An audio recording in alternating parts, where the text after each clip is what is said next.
Now, I'm super excited to introduce our next speakers for this event entitled Shaping the Next Generation of Black Women Leaders. Nia T Evans is an organizer, writer, and political strategist working to end state violence against Black women and girls. A community-based researcher and storyteller, Nia has built national campaigns and advanced state and federal legislation to uproot policing from our nation's schools. Hopefully something we can all agree is sorely needed. She is the leading researcher of dress-coded Black girls' bodies and bias in DC schools, which was a nationally heralded study, co-written with 21 Black students that exposed the harmful impact of dress codes on girls' educations. The report is currently on display in the Smithsonian National Museum of American History's exhibit, Girlhood, It's Complicated. In the fall of 2021, Nia will serve as an inaugural Black Voices in the Public Sphere Fellow at the Boston Review.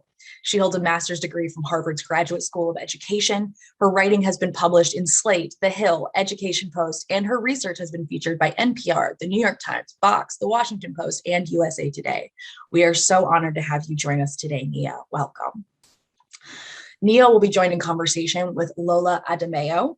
Lola is the founder and CEO of EQI Mindset, with more than a decade of experience across Fortune 250 STEM companies as a scientist, supply chain expert, integration project manager, and nonprofit organization.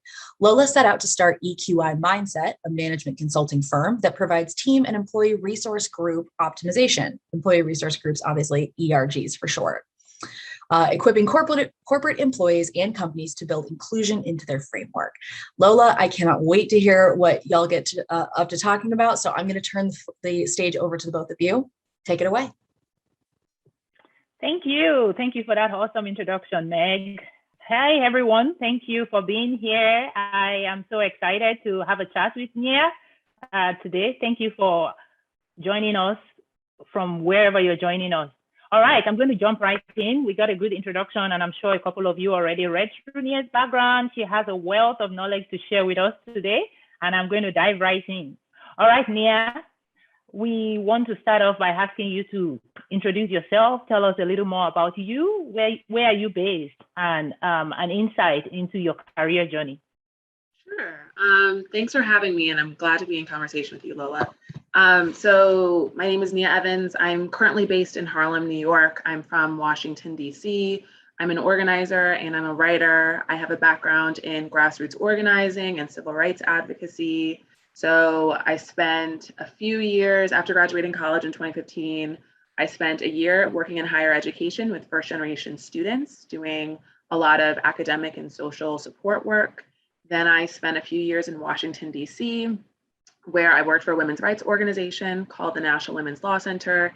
And I led our campaigns working to end the criminalization of all students in school. And my focus was really on Black girls in school. So I've done, I'd say, campaign work at the intersection of policy and organizing. I got my master's somewhere in that. Have spent a lot of time at nonprofits doing a variety of work, really trying to advocate for policies and programs that would improve outcomes, but also just better support Black children in school. And right now, I'm taking a step back from sort of active policy advocacy work and legislating, and I'm trying to write about all these issues that I really care about. And so I've been at the Boston Review, which is a literary magazine based in Boston that focuses on a wide range of political and philosophical topics. And I'm writing about all the issues I care about. So race, gender, policing, and politics. But that's a little bit me, my background, and I've been in New York for about a year doing a variety of campaign writing and organizing work. Thank you. That's awesome. I mean, I love how you talked about what you are passionate about, because that's kind of the how you are doing it. It's been, through different areas. And we're going to touch on 3 of those today, just to have you give us a little bit more context about the work you're doing. So first, let's start with the National Women's Law Center. You built a campaign, the Let Her Learn campaign. Can you tell us a little bit more about that campaign, how it was conceptualized, and some of the struggles that you had to overcome along the way? Sure. I would say the through line that runs through all the work that I've done this far is focused on ending really the state of policing that we live in. So trying to change the way students are experiencing school when it comes to policing. And when I arrived at the National Women's Law Center, it was 2016, and President Obama, back then, it was a while ago, but he had launched My Brother's Keepers, which was an incredible initiative and really shined a light on how boys, in particular Black boys, were criminalized in schools. And what we discovered was that girls weren't really being talked about, that we were talking about school to prison pipeline, how kids were being pushed out of school, but we weren't thinking about Black girls. We often default to something that is a toxic mentality, that the girls are okay, that they'll work it out, girls mature faster, they'll figure it out, the girls will always be okay. And what the data was showing was that the girls were not okay, that race and gender discrimination were pushing them out of school at alarming rates. So nationally, Black girls are more than 6 times more likely to be suspended than their white counterparts. And it's not because they're misbehaving more than their peers. There's no evidence that Black children misbehave more than white children. Instead, it's stereotypes, it's bias, it's overly punitive discipline policies. It's the way some adults will look at Black girls and think that they are being too loud, too aggressive, too grown, too adult, and often react to them more harshly, punish them more harshly than they would white students for the same types of issues. So Let Her Learn came into being because we wanted to highlight how race and gender discrimination come together to push Black girls out of school. And it really starts as early as preschool. Black girls are 20% of girls enrolled in preschool, but they're 54% of girls suspended from preschool. So that's, wow. Black girls are 20% of girls enrolled in preschool, but they're 54% of girls suspended. We are responding to our kids at really early ages rather than supporting them, working through any trauma or issues or confusion or just growth, right? Like, kids are young. Like, kids are always going to be going through stages where they're pushing boundaries, learning new things, trying to make sense of the world around them. And Black children, Black girls in particular, are often denied of that chance to be able to grow in supportive spaces in school. They're often treated as a problem and punished at, again, really, really young ages. So the Let Her Learn campaign is a public education campaign. It was started in 2016, and the goal was to really equip people with resources to be able to fight the push out of girls of color from school. So we've worked to train students, parents, and educators on how to recognize some of those red flags, those triggers that often take a situation that could be handled in a classroom with a conversation and instead escalate into suspension or detention or even expulsion. So it's training people to recognize those flags and to put policies in place that actually support girls instead. Let Her Learn is working on the ground in multiple states to advance legislation, new laws that would change the ways that schools are able to punish Black girls. For example, we produced a report with Black girls in Washington, D.C. on dress codes that's really served to be a launch pad around combating discriminatory dress codes nationwide. So for example, dress codes are one of those triggers, one of those flags that takes a small situation and escalates it and often accelerates the school to prison pipeline or accelerates school pushout. And we've successfully have passed legislation in Washington, D.C. and Virginia that bans suspensions for dress code violations, because no one should be missing class time because they're wearing the wrong color dress or because a teacher thinks that, you know, the way their uniform fits them doesn't look appropriate or is distracting to other students. So the Let Her Learn campaign really works at a variety of intersections. It does training. The campaign holds training work, it holds policy advocacy, and it also holds research, right? Because these aren't intuitions or ideas that we have. This is cold, hard fact. We have data from the Department of Education that shows that in every single state, Black girls are more likely to be suspended than their white counterparts, again, despite evidence that they do not misbehave more than their peers. In my home of Washington, D.C., Black girls are more than 20 times more likely to be suspended than white students. And that's why we settled the dress coded project in DC, because we knew that there were policies on the books that were disproportionately and unfairly targeting Black girls and pushing them out of school. So the campaign, again, was created in 2016 and has really put the issue of school pushout, of Black girl criminalization on the map, right? So in 2016, we were only really talking about this as a boys issue. It's 2021, and multiple states have started to pass new laws that start to chip away at the school to prison pipeline.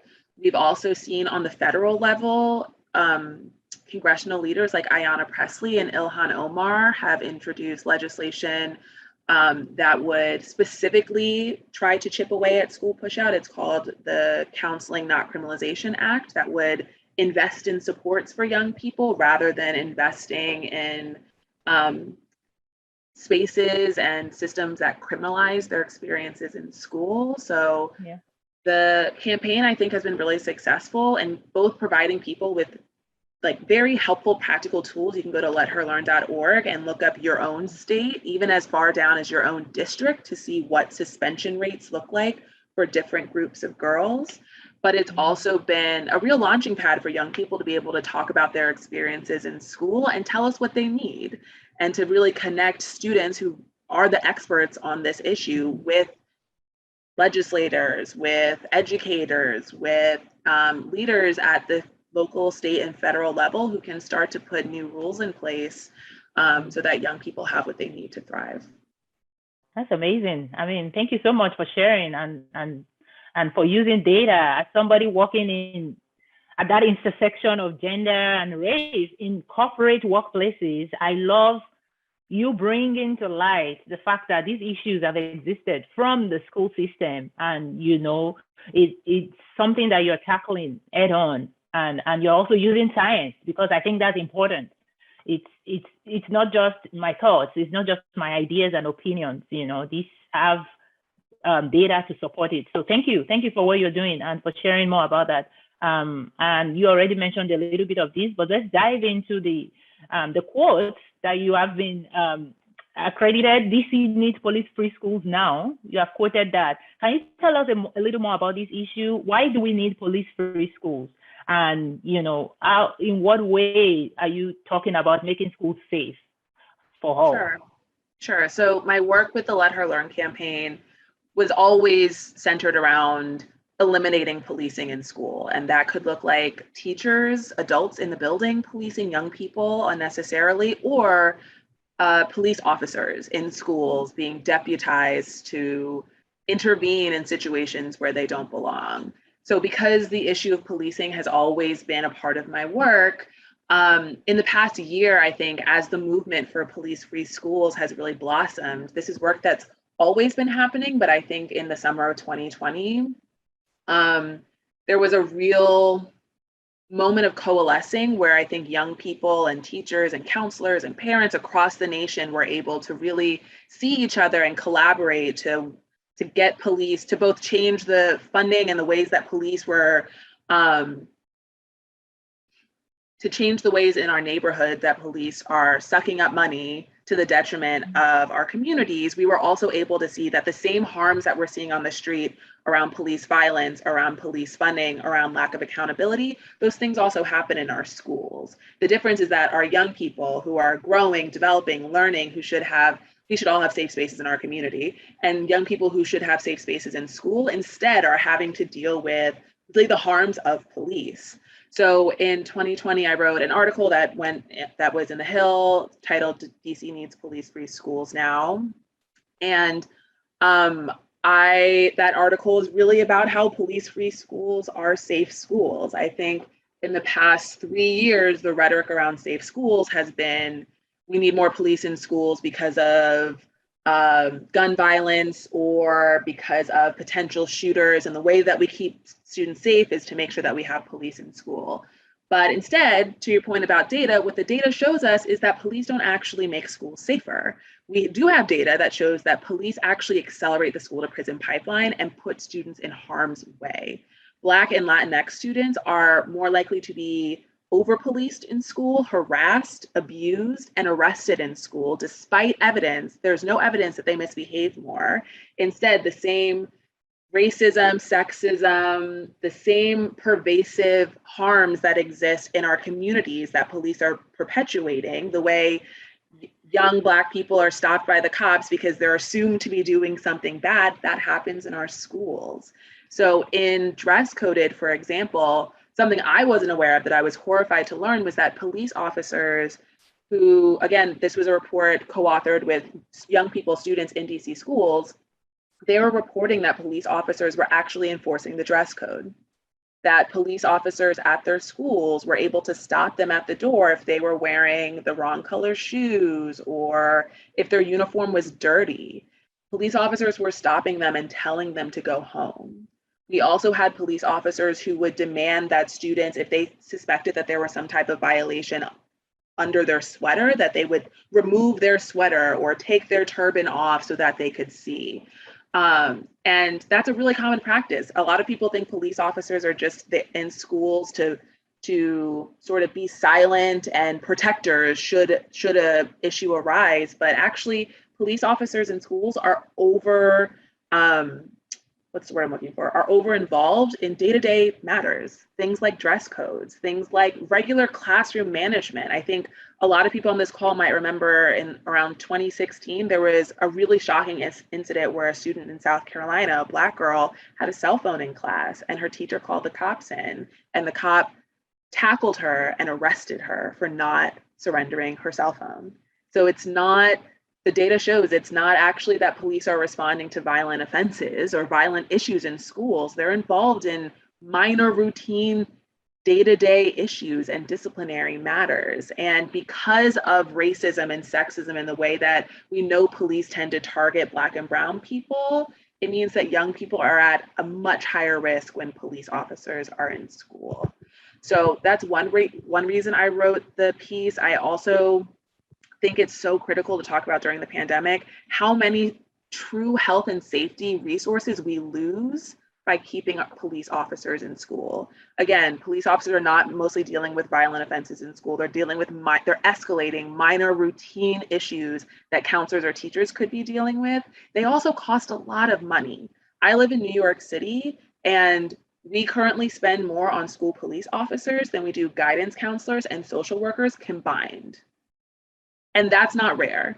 New York City's school police department, if it was its own independent police department, if it lived outside of the NYPD, it would be the 5th largest police department in the nation. Mm-hmm. That is an enormous amount of money. We spend millions of dollars, like hundreds of millions each year on school police, while millions of kids don't have adequate shelter. They don't have adequate technology. They don't have access to counselors or nurses. 14 million students in this country, according to the ACLU, go to schools with police, but they do not have counselors, they don't have nurses, mental health professionals, or social workers. 14 million kids go to school with cops and no social, actual emotional services. Like that is a deep cost. And we're in a pandemic, right? Students don't have the basics that they need to just get through a deadly public health crisis. We have a massive mental health crisis happening in this nation right now. And millions of kids don't have access to social or emotional wellness services. Instead, their schools are spending money on cops. Cities are doling out more money to put more cops in schools. So I really believe nationwide that and not just I believe, the police-free schools movement is a push for safe schools. Students will not be safe while their social and emotional needs are going unmet. They won't be safe when they are unable to log into class. They won't be safe when they don't have technology or food. There are critical needs that kids have that are not being met. But instead, we're claiming that their safety lies in the hands of police officers who are often a part of a process that criminalizes them and endangers them. So again, love of data, the police-free schools movement is a data-driven movement. It is pointing out all of the gaps, the critical gaps that exist, that young people are not getting their needs met. And it also really points to the fact that there is not sufficient evidence that police create safer schools. The Congressional Research Service in like 2018 undertook this study because the Trump administration was desperate. They had spent all this money, they doled out all this money, they said we need cops after Parkland in schools, and they commissioned a study to see if they could actually prove a link between school safety and police in schools, and they couldn't prove it. The data is not there. They cannot prove it. But we do have ample evidence that police accelerate the school to prison pipeline, that they endanger young Black and brown kids, and that they create unsafe conditions for our young people. So I really think that we need to stop conflating policing and safety for young people, for students in nationwide. And they've told us this, right? Like, safe schools looks like a resourced school. It looks like schools that have the actual services that young people need, that have nurses, that have adults who care, who listen to them, who have the resources to be able to invest their time in them. It looks like young people getting their needs met. It looks like trauma-informed policy so that people aren't being punished for processing and dealing with really hard stuff in their life. Safe schools are not dependent on police. And frankly, we need more resourced schools in this country for young people to thrive. And the longer we invest in policing to make safer schools, the more unsafe our schools will be. Wow, thank you. I mean, I can definitely see how much work you've put into these, how much passion you have for these, and this is important stuff. I mean, schools and the dependence that kids have on schools, you know, being able to go there and feel safe. I think we need to, you know, get the priorities right and make sure we actually focus on safety for the kids that are going to school, whatever that looks like, according to the data. So thank you for the work you're doing and for using data to support that. All right, we are a couple more minutes, and I just wanted to wrap up with your research on dress coded 1 and 2. What led to that? If you could just briefly share, I'm sure we have a bunch of questions. If you want to just go over how that ties into everything else you've talked about, and then just share with us, how can we help? How can we support the work we're doing? How can we connect with you? Sure. So I'll just say quickly, Dress Code It was a research project that uncovered the racist and sexist nature of dress codes in our nation's schools. It was focused on DC, and it was led by Black girls within DC schools.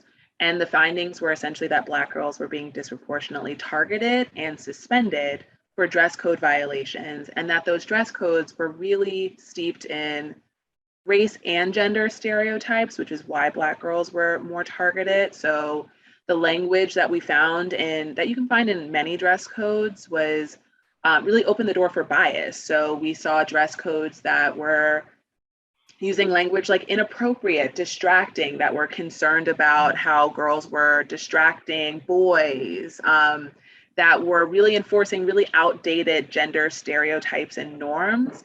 And we also found that they carried really heavy costs, that Black girls and students across the board were losing class time because of dress code violations. And not only does that send a message that what a girl's wearing is more important than what she thinks, it makes it clear that a girl's education is really dependent, right, on what she looks like.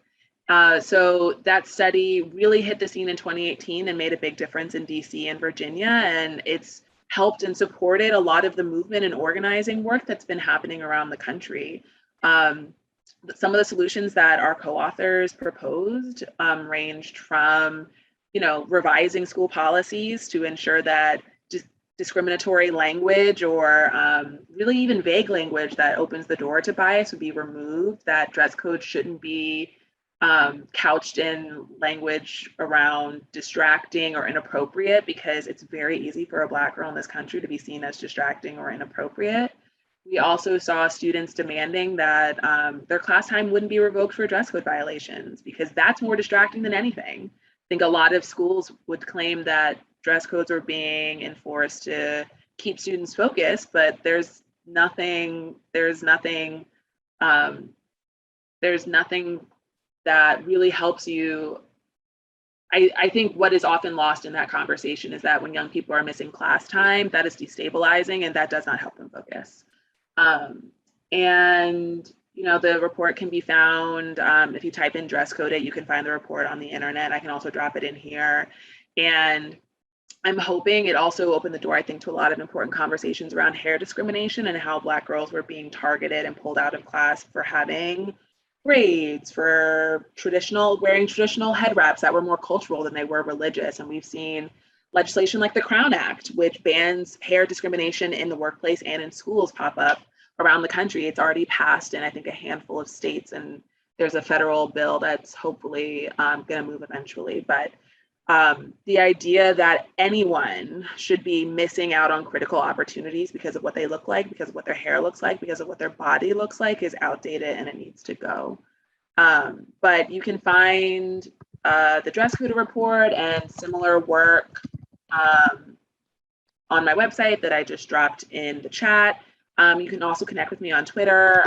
I'm around and I'm writing about all of these things. And I think the way to really support this work is to support young people in your life. I think we often think that students and young people will be leaders one day or are the future. They're the now. They're demanding what they want right now in schools. They don't have to wait to be the leaders that they already are. Black girls in particular are really out here reshaping and changing the ways their schools operate. And the best way to support the work that I do is to listen to them, to create more platforms for them, to be active in your community and to do your best to support young people and to engage in these efforts and debates, to push to close the school to prison pipeline, to educate yourself on the police-free schools movement. I think that's the best way to plug in. Wow, thanks, Nia. This has been, I think, a lot of content packed into a very short time frame. And unfortunately, we do have to wrap up because we have another session happening. But thank you for dropping your information for people to contact you. And I know Power to Fly will be sharing that with the attendees as well. There are lots of questions coming in. There are questions about resources that I know we don't have time to dive into, but you can connect with Nia. You can follow her on Twitter to leaderlearn.org. Power to Fly will be sharing the details to know more about Nia's work. I think there are questions from the ally side. For those that want to know about stories and experiences of BIPOC people, how can we help? How can we create inclusive and psychologically spaces to support the work? So thank you for what you do. Thank you for the data. And again, I mean, these are hard topics, but I'm glad it's been done at the school level, making these changes, and happy to support you and follow you. Thank you, Nia, for joining us. It was so nice having you. Thank you, everyone. I dropped everything in the chat. Go to letherlearn.org for some of those resources that you mentioned. Thank you. Thank you. Bye.